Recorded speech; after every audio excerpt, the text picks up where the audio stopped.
Hi everyone. I'm Kenya. I am the education reporter at the RCD, and this is our event, our monthly event for the Richmond Association of Black Journalists. And I'll go ahead and let Wayne and Jasmine introduce themselves too. I'm Wayne Epps, sports reporter at the Times Dispatch, and Kenny and I have been working for a few months to try to restart RBJ. So this is our second virtual event. So really excited about this one for sure. Hey everyone, Jasmine Turner with NBC 12, weekend anchor and weekday reporter, I guess is the best way to describe it.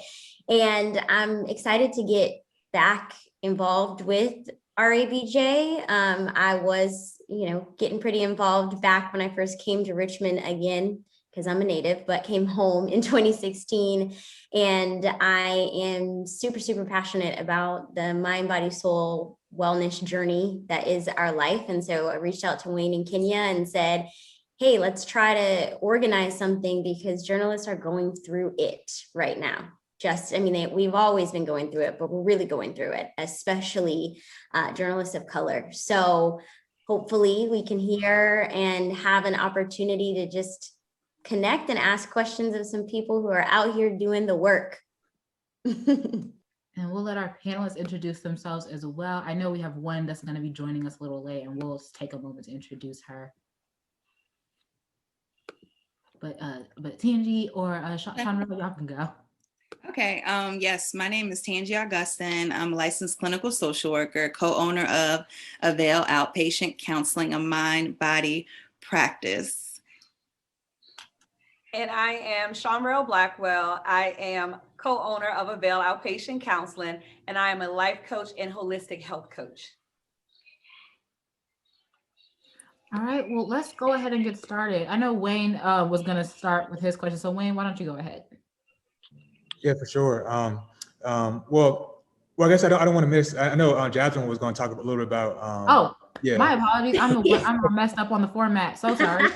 No, you're fine. I think in 1 minute, we're going to have our third panelist, Ashley Williams, who is a yoga therapist, and she is the founder and owner of BareSOUL Yoga and Wellness, where I work also. So I have a day job and a mat job, as we like to call it. But through Ashley and BareSOUL, I guess kind of to go back and keeping this very brief, during the pandemic last March, I've been into my fitness journey for a long time, but last March, I really started doing a lot more yoga and felt really compelled to get my certification. And so in the middle of a pandemic, while navigating everything, I thought it'd be a great idea to get a 200-hour certification online. And I did somehow, and then started teaching classes in November, thanks to Ashley, who offered me. And Ashley, who's here, look at this. I'm speaking of you and how you have impacted my life, and you are now here. And so Ashley offered me a job to teach at BareSOUL. And so that's what we do. We are offering guided meditations. This morning, before I did my day job, I led a 45-minute yoga flow on Zoom and a 15-minute meditation.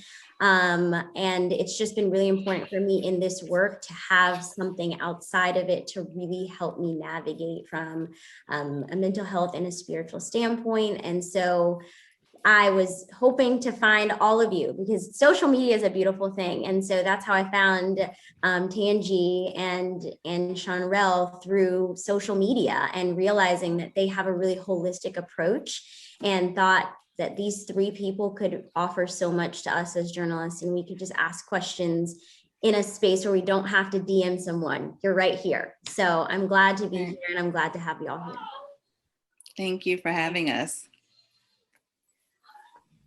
Well, Ashley, thanks for hopping in. If you want, I know we just did some introductions. You want to introduce yourself a little bit real quick as well. Thank you. Yeah, awesome. I'm really excited to be here. Pardon my 7:05. I just taught a class. But I'm Ashley Williams. I am a yoga therapist here in Richmond, also a mindfulness educator. And what that really means is that I just use the principles and the practice of yoga and the concept and the science of mindfulness to engage or to encourage people to take care of themselves, physically, mentally, emotionally, spiritually.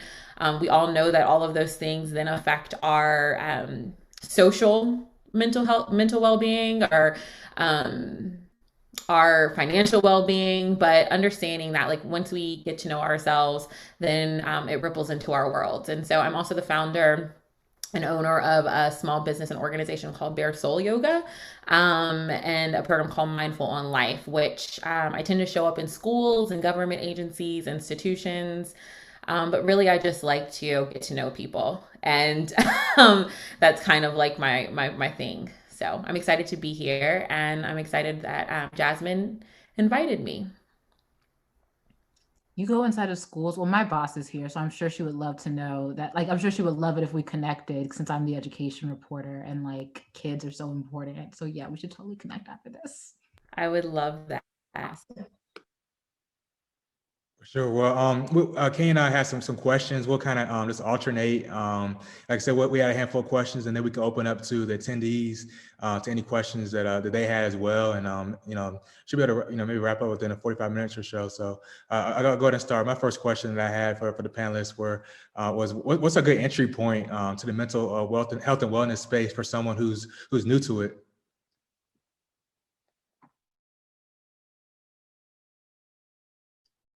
I will jump in. All right. So someone who's new to the space, I would say that it depends on what you feel your area of concern is. And because there's like a triage approach, so to speak, right?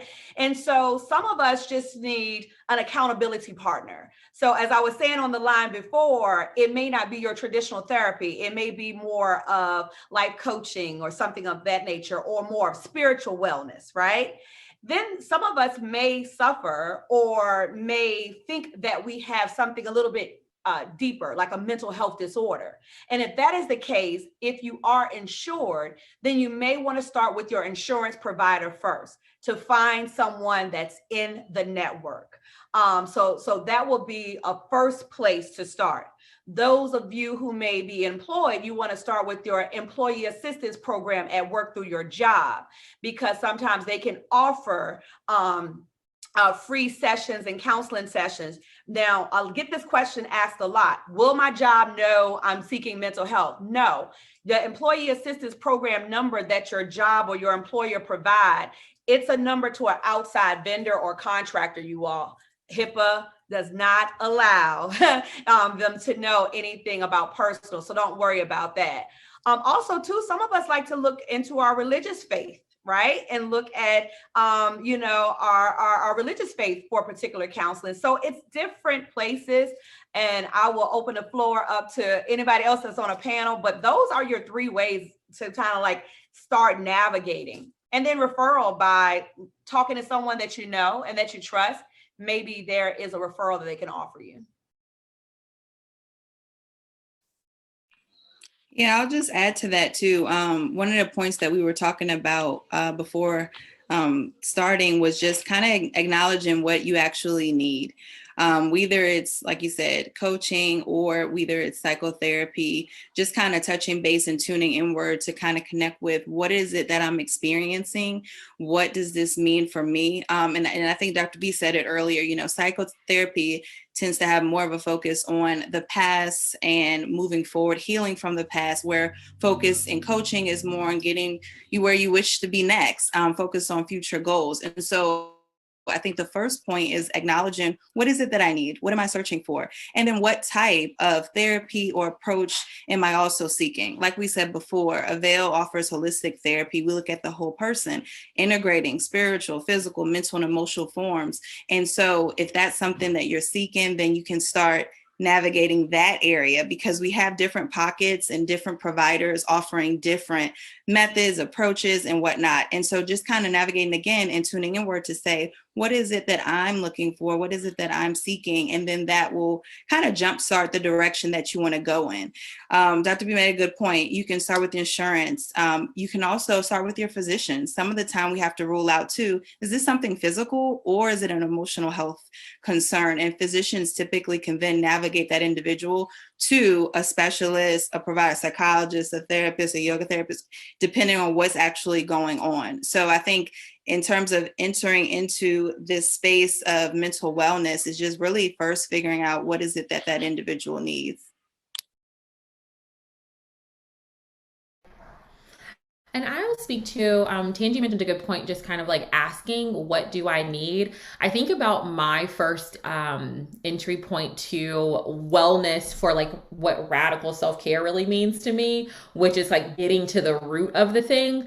I found my practices and a lot of the students and clients that I work with um, find their entry point into wellness just because they probably went through something that was like either traumatic or something that just like led to grief. And that I don't think that that has to be the reason every time. Like we don't have a big event or a loss or a huge emotional experience, but many times that's what kind of is our first indicator that we need to be well. And so the things that I suggest just by making that first step is beyond asking what we need, then noticing, like, especially in the wellness role, like, what do I organically like to do? What are some ways that I already think that I'm taking care of myself, and like what does that look like in myself and my experience? Is it that I'm going to the gym and I'm working out physically? How do I feel after that? Is it that I'm going to church and I really feel fulfilled with my church community? Am I taking pauses or walks outside and nature is really feeling me? I think sometimes we might generalize wellness in one form into physical. And I always like to introduce it as like, what are you already doing that feels good for you? And is it actually taking care of all of those different experiential bodies that have already been mentioned, like physically, mentally, emotionally? And so if there's not that even space or that awareness, asking others about their experience. One thing that I really like about having a community is asking people and watching people do different things to take care of themselves. And so asking your community and your networks or people that you see taking care of themselves and being well, like what are they doing? And letting that be a starting point. Thank you all for that. Our next question, what are some simple habits a person can do every day to help take care of their mental wellness? That's a good question. And sometimes folks, it's all about just starting small. Things as simple as diet, sleep, exercise, and having a good, strong routine. Sometimes that's just the basis of where to begin. As a certified mental health nutritional integrative provider, one of the main things that I assess with individuals is their self-care nutrition habits. What does their every day-to-day look like? What are you consuming? We just did, a mental health live and talking about just high vibration rituals and just the importance of having strong routines, daily routines, creating things that is right for you, but encompassing beyond just what are my tasks, obligation, and responsibilities. And I think this kind of piggybacks on what Ashley was saying in terms of just what are things that make me feel good, including enjoyable, pleasurable, healthy activities into my day-to-day. And you guys mentioned it earlier about that word. I think, Jasmine, you mentioned it as far as balance. And it is really, in part, finding that balance between life and just pleasurable things that I just want to do to connect to me, my authentic self, rather than the roles that I show up as every day, whether that be the employee or the boss or the mom or the wife or the sister and things like that. So really having or establishing a routine that works for you can do a lot in just managing your overall well-being and decreasing stress. Stress it's our body and our minds respond to stress. So we can find ways to lower those levels of distress when facing problems, then we can improve our mental and our physical health.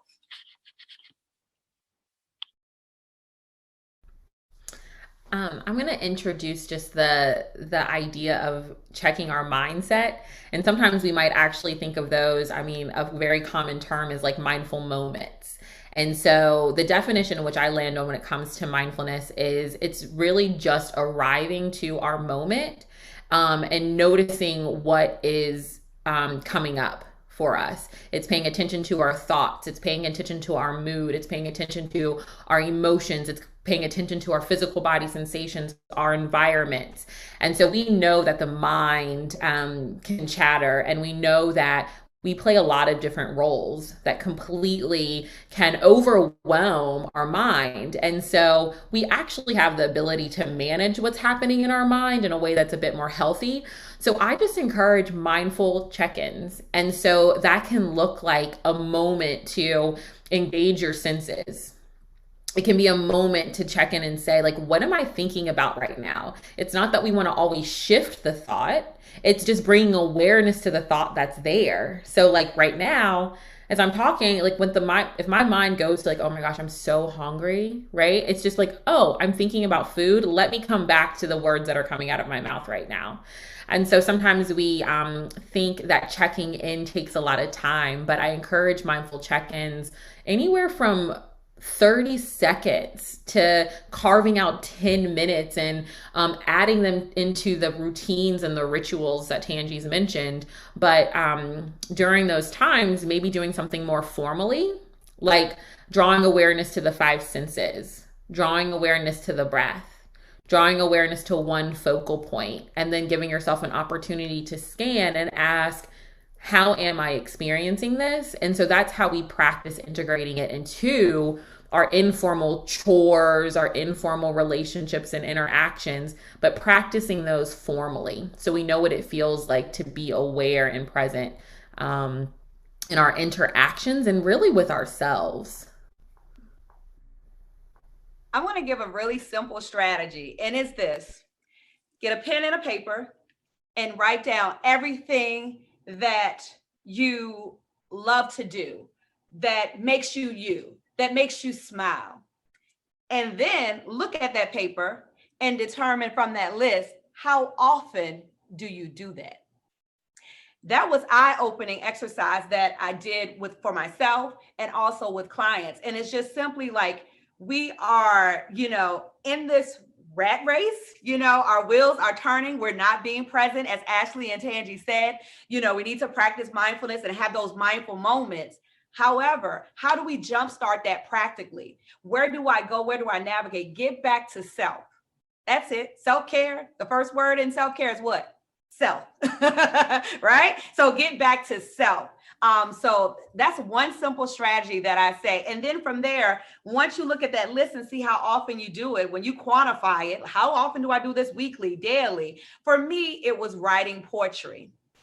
I haven't written poetry in years, but it's something that was so profound for me and something that I love to do.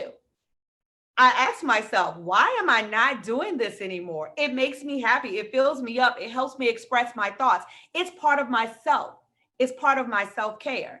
And so then I started to incorporate that one little thing of just writing, not every day, just once a week, to get my thoughts out. So I would say that's a simple way, you all, to jumpstart your self-care, taking care of yourself by finding out and figuring out what it is that you want to do. And in that list, you'll find this, because I'm in the 40 plus category. All right. You'll find that some of the things that made you happy when you were 20 is not going to make you happy and fulfilled right now. Right. And so because of that, you can start looking at that list and say, you know what, I don't want to try that anymore. That's something that doesn't serve me anymore. So start there first.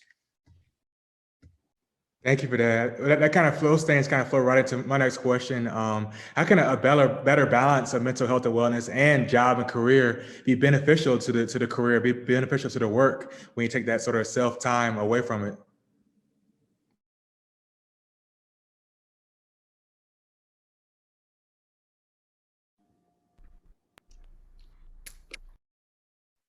No, go ahead, Ashley. Go ahead. So when I think of that self-time and really kind of knowing who you are, noticing what's happening with you, I think that's just a portal to our creativity. And so I also have the understanding or the idea that I feel like we're all creative beings, right? Like at our soul, at our core, we are creative individuals. We have this ability to be centered. And when we carve out time to care for ourselves and fill our cups and tap into our joy and the things that are pleasurable and make us laugh, we're not always going to be in that space, but but understanding that it's always there is important. So when we move away from that center and, you know, we have a lot of things going on, we know what it feels like to be at center. So then we can use our awareness to come back to it. I know for me, it's vital to carve out time of solitude just to be for myself, right? And that can look like a day off, but many times when we even take days off, we usually fill them with other things or other people. So I really encourage just like solitude, really tapping into kind of how am I? How am I being? And just let that be the activity. Because from that space, we're going to think about all the things that we need to actually do. So just carving out those times for solitude, I think just helps us be better people because it gives us an opportunity to arrive and connect in our everyday experiences, whether it's our interactions with other people, whether it's with the work that we're doing or a specific project. We have this clarity that we can actually really hone in. I always know that if we are not centered, or we actually don't have the space or the capacity to be present, we actually don't show up or produce anything that's actually effective. So the solitude and the self-care is an opportunity for us to create space to be open and present. And so we know when we're not feeling 100%, right? Like Will tell us our internal world shows up in our external spaces. And that can be with work, family, relationships. So putting ourselves first is not selfish. I truly believe it's an act of selflessness because we are actually creating more space for us to show up with something that's even outside of ourselves. I can go to the next question if no one has anything else to add. Well, I was going to say, Kenya, really briefly, just touching on what Ashley said as someone who's learning under Ashley, but in that balance, right? So Tangee, I'm learning to actually say balance because I was saying earlier that is balance really a thing? But I had to, being in this space of reporting and anchoring and information overload, that's when I really drew into the yoga and got really serious. I thought about it. I guess last week marked close to a full year of practicing almost 6 days a week. And that is what I have to do for me, even if it's 10 minutes on my yoga mat, because it calms my nervous system down. And I can feel that internal world. If I haven't taken my moment to pay attention to the breath, meditation is really big for me now. When I haven't meditated, or for me also prayer, I'm a little bit of a hot mess. And I see it show up in my responses to people and things. So really, even if it's 10 minutes, it has made the difference for me. And for me personally, I have to start my day that way. Everybody's routine and ritual, whatever you want to call it, looks different. But I just wanted to share that because I've seen it change the way that I respond to the stress of work, because I've started my day with saying, okay, even when it gets stressful, you're going to go back to whether it's breathing for 4 seconds and breathing out for 4 seconds. It helps. Another practical time and space, bath time.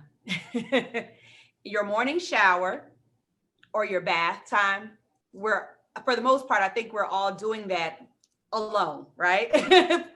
Not all the time, but most of the time, right? And so I say that to say, that is an actual, when we say we don't have time, I don't have time to put this in. I don't have time to go to a yoga class. I don't have time to be alone. I'm a mom, but you can close that bathroom door, right? And you can lock yourself in that space and you can have your enjoyable time, bath time. All right. So that is something that I tell people, that you can carve out that time as your alone time. At the end, I always say, people, for many of us, time is an illusion. And we truly do have enough time if we're intentional and we're purposeful. And we live in a world that reinforces and promotes just doing. It promotes mindlessness. And just like what you said with the shower, you know, and practicing being more mindful and slowing down and being, like Ashley mentioned too, about using your five senses, you can cultivate more of a mind-body balance by, you know, practicing mindfulness with all of the things you do, just simple habits, when you're brushing your teeth, when you're folding the clothes, bringing your full attention in those moments to exactly what you're doing, improving the moment, and being okay with just being okay with slowing down. The biggest thing I teach a lot of my clients is we can improve our mind-body connection by calming the mind and body, relaxation methods, meditation, deep breathing. All of those are just useful ways that we bring our emotions into balance. But I think the key thing is allowing ourselves to do that, not getting on that horse of just doing and doing and doing and not enough time being, and really taking in those small moments like taking your shower or brushing your teeth or mindfully eating and enjoying your food and things like that. So yeah, everything everyone said, I mean, is right on point. But the key here, I think, is just allowing yourself that time and space to sit and do exactly what you want to do for you so that you can show up and increase productivity, bringing it back to just work-life balance.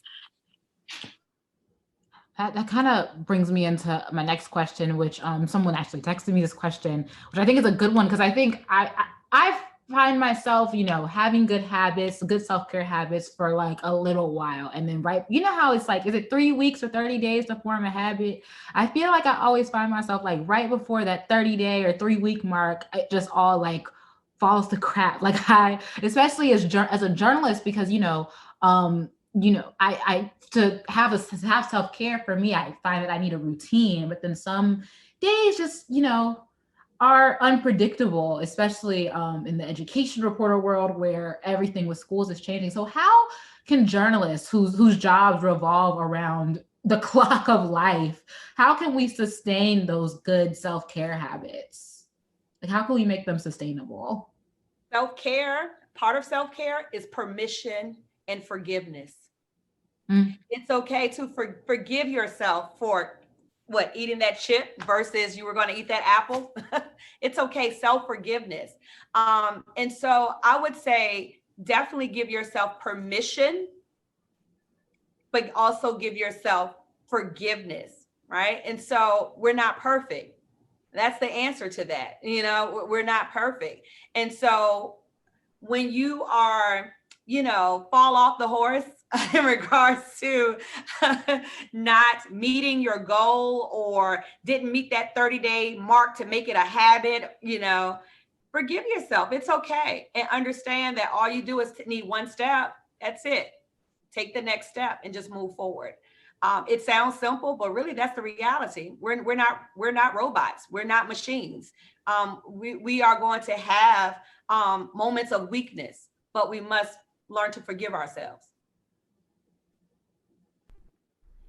I was going to introduce the concept, which I pretty much goes along with what Dr. Blackwell said, what is the idea of acceptance, right? So it's, I like to define stress as the gray matter. Well, first it's a mental habit, but it's the mental habit of comparing our reality, like what's actually happening in this moment, like what am I doing really well, what's happening, what am I experiencing, versus the projected outcome, which is like what I think I should be doing. And so stress arises because it's the space between what's actually happening in our reality versus the projected outcome and what we think should be happening. So for example, if I have, my projected outcome is that I have meditated for 40 days straight, and I say this because this is a personal example, but I'm going to meditate for 40 days straight in this format. And then I get to like day 20 and I'm not at the 40 days. If I don't accept that I am not consistent in the 20, then I'm probably going to give into the space of stress.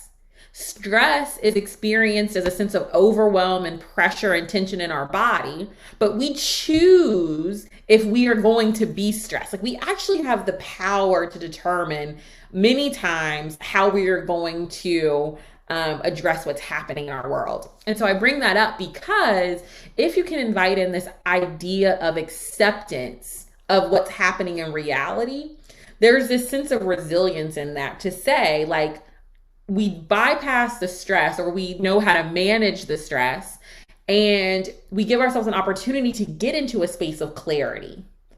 So instead of being bogged down by the tension, like, why didn't I do that? Like, I should have done this, or, like, I want to be in this way, or I should have went to go see my therapist, or, all of those things. We say, in this moment, this is what's happening. So now that I know where I want to be, how can I use that space of clarity to move forward in a more balanced or a more like clear way for myself? And so then with that, introducing that concept of grace, right? So always being able to say something maybe positive, and turning that compassion back into to ourselves, the same that we would give a friend. Right. So if you see your friend maybe not in the routine, we're going to be like, it's okay, girl. It's fine. There's always tomorrow. Like, give that same grace and compassion to yourself. And then even with that beyond, like, more something a little bit more strategic, is just consistency in small chunks. So like, I'm going to do this for 5 days. I'm going to do this for 3 days. Many times when I work with my yoga therapy clients, the biggest question with them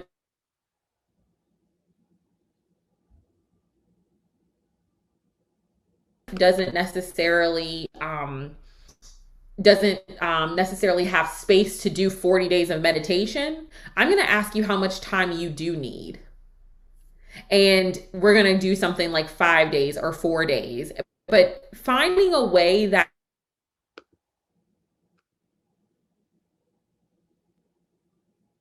or this new behavior or habit, and do it consistently.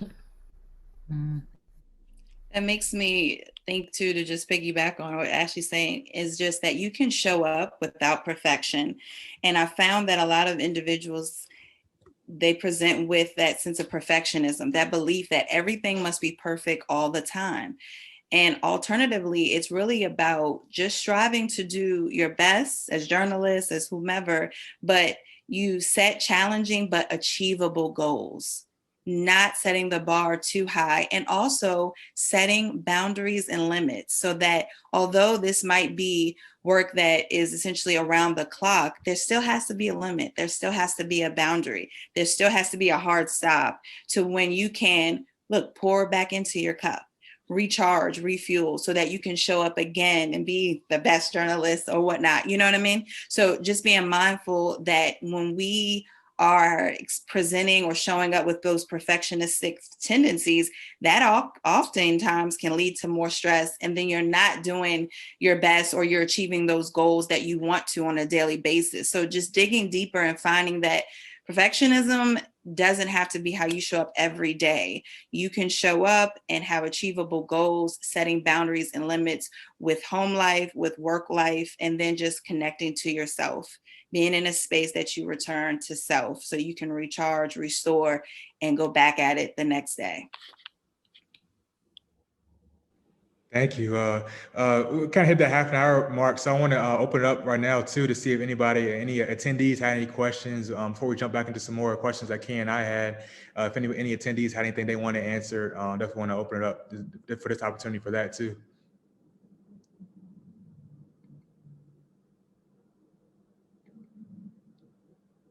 Okay.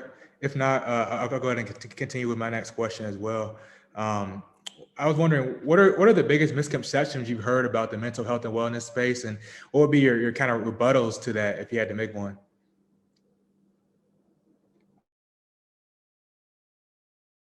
Dr. B's face was telling the story. Sometimes people think they can't go to therapy and go to church. You can do both. You can have your religious faith as well as therapy as well. It's a complement that goes hand in hand. So that's one of the misconceptions that I hear often. For people of color and some of the communities that I serve, sometimes when it comes to the wellness space, mindfulness and meditation and or yoga is not for Black and brown people. right? And so, so that is a myth. And so I hear that in some of the communities where it takes more education in those communities to help them understand the reasons why it's beneficial, and why some holistic services are beneficial in the wellness space. So those are some of the myths that I heard, and we do at Avail, we dispel that by educating and creating community events so that we can get the people to understand that it's for everyone. It's not of a specific color. Wellness is for everyone. I agree with everything that has already been mentioned in the wellness space. And just to kind of expand on that too, is with this idea of wellness, I feel like, well, in the mental health, there's been a stigma, right, around Black and brown people accessing therapy. And it's really just from our culture, and also because of it's being a part of a system and just its history. And so I think with that is, over time, I feel like we're growing, and we're demystifying and breaking down and dismantling that stigma. But when it comes to just like wellness in general, I think from a society's point of view, wellness is portrayed as like a luxury or a recreation. And when I just think about my own identity and kind of how I show up in the wellness field, like it was something that was really necessary. Like a space that gave me permission to show up as myself, a space to breathe, a space to even explore and be educated about health and wellness, and experience them in a way that that was effective. And we don't really actually, we're growing and we're expanding in that way, but there's a lack of representation of Black and brown people in the health and wellness field. And I say this as when I first started, but in 2013, but I think we're always forever growing to be more of a majority in the health and wellness field, and say, hey, like we deserve to take care of ourselves. We deserve to have spaces where we can take care of our mental health and talk about it and normalize the experiences that we're having. And so I think the biggest myth there is that health and wellness is not necessarily a luxury or a recreation. It's actually something that is necessary for us to really be free in who we are, especially in the workplaces that we're living, in the systems that we are encountering every day. And so that's one thing that I like to demystify. And then also just that communities are here to be supportive of that. And they're really many times created to be utilized and to be used. And so one thing that I'm always really, really intentional about doing is intentionally creating either content or graphics or, all the things that say like, this space is for you, right? And inviting people intentionally in to the resources.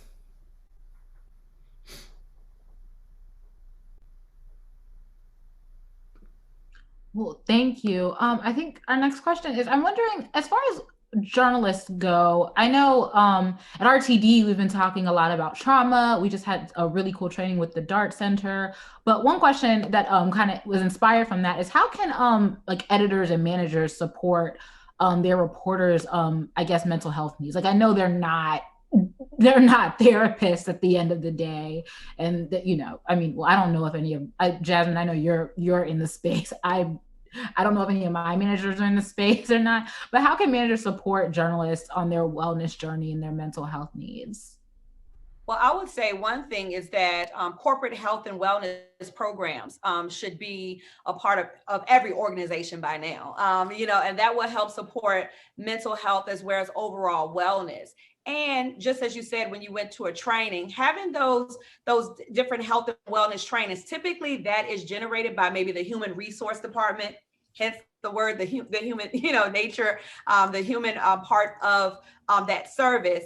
But I would say definitely start there. And then also advocating on behalf and like platforms like this, journalists to say, hey, what your needs are to a human resource and ask for those different support systems there.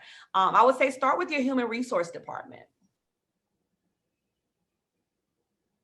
And I would say too, just being competent about those little T's, big T's, in terms of trauma.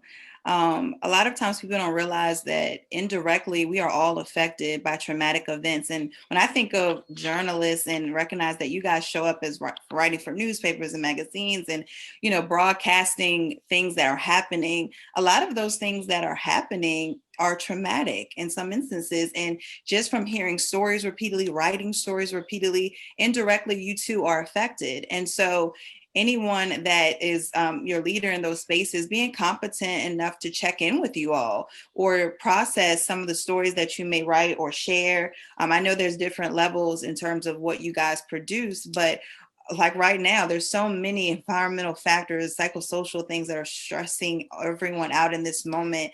I would definitely say just checking in with their team, checking in to see how's everyone doing. Like even having a roundtable, maybe at that Monday morning meeting, having a moment where we check in, check the temperatures, what space are we all in, and acknowledging when someone might need a little bit more support, might need a day off, might need to be referred. I know Dr. B mentioned earlier, when you're working for individuals, there's something called employment assistance program, and that affords someone to have at least 5 free sessions with a therapist or mental health professional. And so just being in a space to be competent, understand the warning signs, what certain things look like if someone's calling out more frequently, if someone's work is not necessarily looking like it usually has looked, and paying attention. I think really, being mindful, and then responding to it appropriately. Yeah, everything that I echo everything that they've said. My biggest thing was just creating a mindful culture where it's important that we're building relationship beyond just like what we're there to do. And the 3 pillars that I usually tend to lean on with that is, they're simple, but they have to be enacted, like being compassionate in our relationships and going back to asking, like, how are you? Really creating a space where people are felt and seen and heard in their experiences, whether it's in the job or something that could be happening in another environment that's affecting the job. Being committed to conversation, being committed to the outcome, right? So when we are facing different mental health experiences or social experiences or emotional experiences, which are many times those big T's or little T's, when we're experiencing them, our communication sometimes isn't really the way that we want it to be, right? We're not open and present to what we're actually experiencing, nor are we able to hold space for other people. So when we are being committed to that, we're committing to actively listening to what's being said. We're committing to moving and having those uncomfortable conversations. Because I just like to think, when people are experiencing these various experiences, that can be uncomfortable, right? If I've had my own experiences and I don't have the capacity to like hold space for an emotion that would be brought up, what am I going to do? I'm going to withdraw and I'm going to like exit out. And so bringing back that being committed to an outcome of a situation and finding mindful awareness to be able to manage and self-regulate when certain things arise so we can continue to be present to our coworkers or what's happening at work. And then I always say being curious. So a lot of times in the workplace, asking for support can be challenging, right? Because we want to be able to do it all. We have a deadline and we want to make the deadline.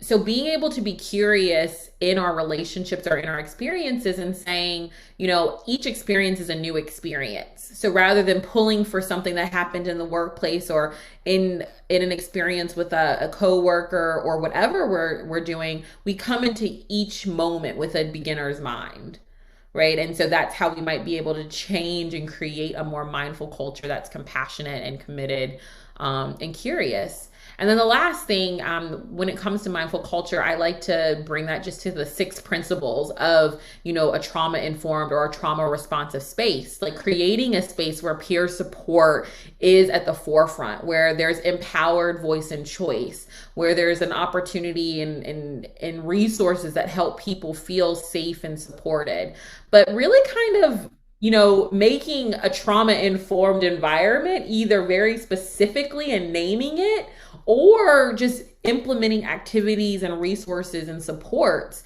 to continue to increase that within the workspace.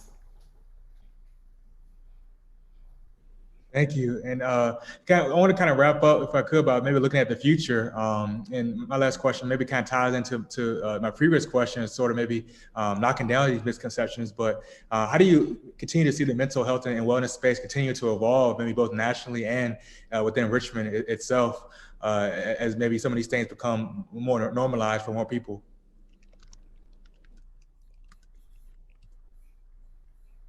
Well, come see us at 13 South 13th Street or in the park. Shameless plug. Or at 17th Street Market. Come be well. Yeah. I just my encouragement is always that I always want people just to, like, it seems so simple, just to take care of themselves. And so continue to, like, in your own networks, right? Talking more about caring for ourselves and what that looks like for you, doing it together, creating a network either in your work environments, and then also just like wherever you are, like either seeking out the resources and or sharing the resources of the different places, whether it's we know that like our behaviors and our actions affect all the things that we do. So like if it's that you're looking to increase your physical wellness, right? Because we know that has effects on our mental and emotional, find those resources.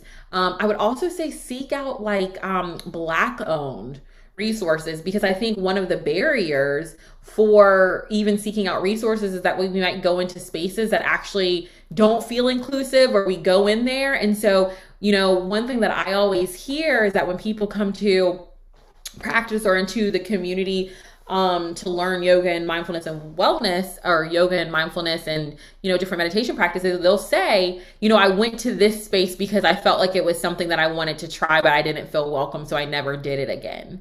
And I think that, we're having more Black owned, Black led, woman owned resources. And I encourage everyone to use them, because I feel like sometimes the experience is different, not all the time, right? But the support, the relationship, and the delivery sometimes can be a bit more relevant for people to have their own experience and see how they want to continue with it. I think the wellness community has expanded. So I started off in the educational field, and I had been a fitness instructor since 2009. So I say that to say what I did in every space is create spaces that have the resources for wherever I was, whatever community I served. So back in 2005, I was in Sussex County. If you all are familiar with that, that's a rural space. And so I was assistant principal of a school at that time. And so my school became the hub of the community, in which I wrote grants, got after school programs in health and wellness. I've been in the field for 20 plus years in regards to the health and wellness perspective, and the last 5 years with the mental health. So I've seen it evolve, and I've seen it evolve and grow in Richmond from when I started, again, then to now. I think globally too, because I would speak for some of the clients that I seek. Everyone is not going to be really off the back in tune to mindfulness, in tune to yoga, or in tune. So meet them where they are. So it could be plant therapy, as you all see in the background. It could be travel therapy in regards to traveling and experiencing different cultures, because I definitely do that as well. So meet people where they are. My primary fitness genre was dance fitness, right? And so meeting people where they are, right? I think that's very important. I see more of that in the community, especially with the social media platforms, whether it's TikTok, whether it's Instagram, I think that has opened up a plethora of opportunities for the wellness community, and in particular, Black and Brown owners, business owners of wellness spaces. I see Richmond expanding from previous years before. Like I said, I've been a fitness instructor for many years. So I've worked at the different gyms and things like that. I see more instructors that are like me. I see more instructors that's holding space. I see more mental health professionals that are life coaching, holistic coaching, yoga with Ashley, and yoga therapy, and embracing mindfulness strategies. So I say we're coming along here in RBA and globally.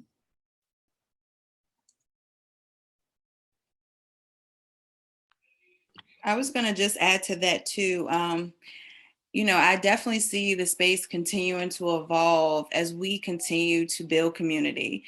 Richmond, we have an influx of so many of the same services. And what I would like to see more of is connecting, building community among all of us who are in this same arena of mental health and wellness. This is the time now, just like we said, there's so many Black and Brown women-led programs. We're out here. I think if we all joined forces and did more coordinating and collaborating and connecting, we can evolve tremendously. And like you said, globally. So definitely just kind of continue to be mindful of, if so many of us, we're all doing similar, if not the same thing, how can we continue to be bigger and better together? We create space monthly for women. We have something called Girl Take Off Your Cape, which is a space for the prevention of Superwoman syndrome. And we've met so many phenomenal women doing so many great things. And it's just been so powerful that we hold space together, we connect and we coordinate. And, it's allowing other women to see, oh, now I can follow this person, or I can see this person, and just sharing is caring.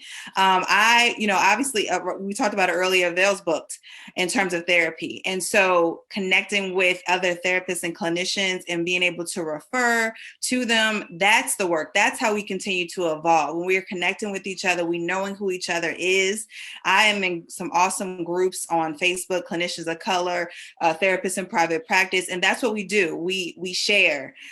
We say who's accepting who can connect with who's offering this, what else do you have to offer beyond this? And we're really trying to build community. So just doing more of that can continue to allow us to evolve both nationally and within Richmond. Richmond is a beautiful space for mental wellness. We have some great folks out here doing this work, and I just want to see us continue to do it together. Well, I know y'all have to go, so I think we're gonna wrap up. I want to give a huge shout out to Jasmine Turner, who came to us with this event as Wayne and I were trying to figure out, well, what on earth are we gonna do for March? Because we had just had such a successful event in February, and we were like, now how are we gonna top this? And Jasmine came and swooped in and saved the day. So Jasmine, thank you so much for your passion in this area. And I also want to thank our panelists as well. Thank you all so much. And I am hoping that we will see all these beautiful people again sometime, and hopefully this won't be the last you hear in the mental wellness space for journalism and for everybody. Wade, do you have anything you want to say? Yeah, just add on that. Thank you to everyone. Jasmine, again, for her help in putting this together, and Tangee and Shawnrell and Ashley for the time. This is so great. I'm really glad we were able to get this in. And like I said, I think for those who weren't able to come as well, we want to post this online so that people can watch it at any time as well. I think people will get a lot out of this. So I really appreciate the great discussion. So thank you again for your time. Jasmine, you want to add anything? Just thank you, Dr. B, Tangee, Ashley. I'm really thankful that your spaces exist. Thank you for holding space for us all, and for just sharing your time with us. I know you have to jump to the next thing, but hopefully, we can still do that yoga class for journalists, and y'all can come. We can have you join us. But we are so grateful to connect with you, and thank you for answering my DM. Thank you. Thank you so much for having us. All right. You guys have a good one. Bye, everybody. You too. Bye, you guys. Take care. Thank you.